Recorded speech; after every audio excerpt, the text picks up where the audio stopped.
السلام علیکم، فارمیسی بروز یوٹیوب چینل میں خوش آمدید۔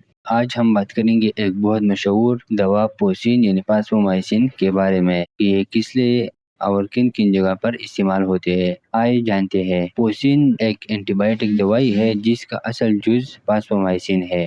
یہ عام طور پر پیشاب کی نالی یعنی یورینری ٹریک انفیکشن میں استعمال ہوتے ہیں۔ اس کی خاص بات یہ ہے کہ زیادہ تر کیسز میں یہ صرف ایک ہی خوراک میں مؤثر ہوتے ہیں۔ اب بات کرتے ہیں کہ یہ کن کن اجزاء پر مشتمل ہوتا ہے۔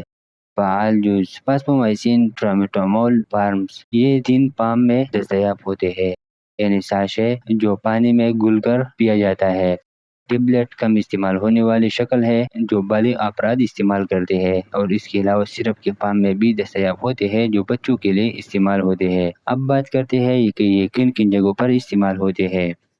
Activate in complicated U T I یعنی سادہ پیشاب نالی کا انفیکشن، بیکٹیریا جیسے ایکولائی اور انٹروکوکس بیسیلس کے انفیکشن کے لیے استعمال ہوتے ہیں۔ دیگر ممکنہ استعمال پیچیدہ یو ٹی آئی یعنی دیگر دوائیوں کے ساتھ مل کر۔ اس کے علاوہ کچھ کیسز میں پراسٹیٹس میں بھی دیا جاتا ہے، ایسے انفیکشن جن میں بیکٹیریا دوسری دوائیوں سے ٹھیک نہیں ہو رہے۔ اب بات کرتے ہیں کہ یہ کیسے کام کرتی ہے۔ یہ دوا بیکٹیریا کی دیوار بننے کے عمل کو روکتی ہے جس سے بیکٹیریا مر جاتی ہے اور انفیکشن ختم ہو جاتا ہے۔ خوراک اور طریقۂ استعمال: بالغ مریض عموماً ایک ساشے 3 گرام پانی میں گل کر ایک ہی دفعہ پینا کافی ہوتا ہے۔ اس کے علاوہ بچوں کے لیے ڈاکٹر کے ہدایت کے مطابق استعمال کیا جاتا ہے۔